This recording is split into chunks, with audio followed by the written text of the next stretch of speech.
America వెనుకడుగులు కొనసాగుతున్నాయి. ఆఫ్ఘనిస్తాన్లో తాలిబాన్లకు వదిలేసి వెనుకడుగు వేసింది, ఉక్రెయిన్ని రష్యాకు వదిలేసి వెనుకడుగు వేసింది. ఇప్పుడు సరికొత్తదైనటువంటిది ఇరాన్ ప్రాంతం నుంచి కూడా వెనకడుగు వేస్తుందా, తన యుద్ధ నౌకను వెనక్కి పిలిపించుకోవడం సంచలనం సృష్టిస్తోంది. The US has taken a big decision to pull back its aircraft carrier from the Middle East.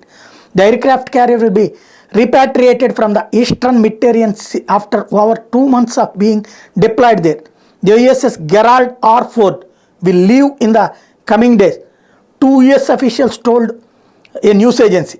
The giant US warship was sent there after Hamas' October 2023 attack on Israel. The US said that the carrier and 5 other surface warships were sent to deter Hezbollah in Lebanon and Iran from broadening the conflict regionally. Hezbollah suspects Islamic resistance groups' actions could be one of the reasons behind US withdrawal. ఇది America తన యుద్ధ నౌకతో పాటుగా 5 అంటే విమానవాహక యుద్ధ నౌకతో పాటు ఒక 5 యుద్ధ నౌకలు కూడా పంపించింది. హెజ్బుల్లా తీవ్రవాదులు కనుక ఇజ్రాయెల్ మీద దాడి చేస్తే అటాక్ చేస్తాను, వాళ్ళు వీళ్ళ కళ్ళ ఎదురుగుండానే చేస్తూనే ఉన్నారు. ఇజ్రాయెల్ దాన్ని తిప్పికొడుతూనే ఉంది, హెజ్బుల్లాని ఏం చేయలేకపోయింది. ఇస్లామిక్ రెసిస్టెన్స్ ఫోర్స్ వచ్చి తమ మీద దాడి చేస్తామని చెప్పేసి వార్నింగ్ ఇచ్చినటువంటి నేపథ్యంలో వెనక్కి వెళ్ళిందంటూ హెజ్బుల్లా పరాచికాలు ఆడుతుంటే అమెరికా నోరు మెదపట్లేదు.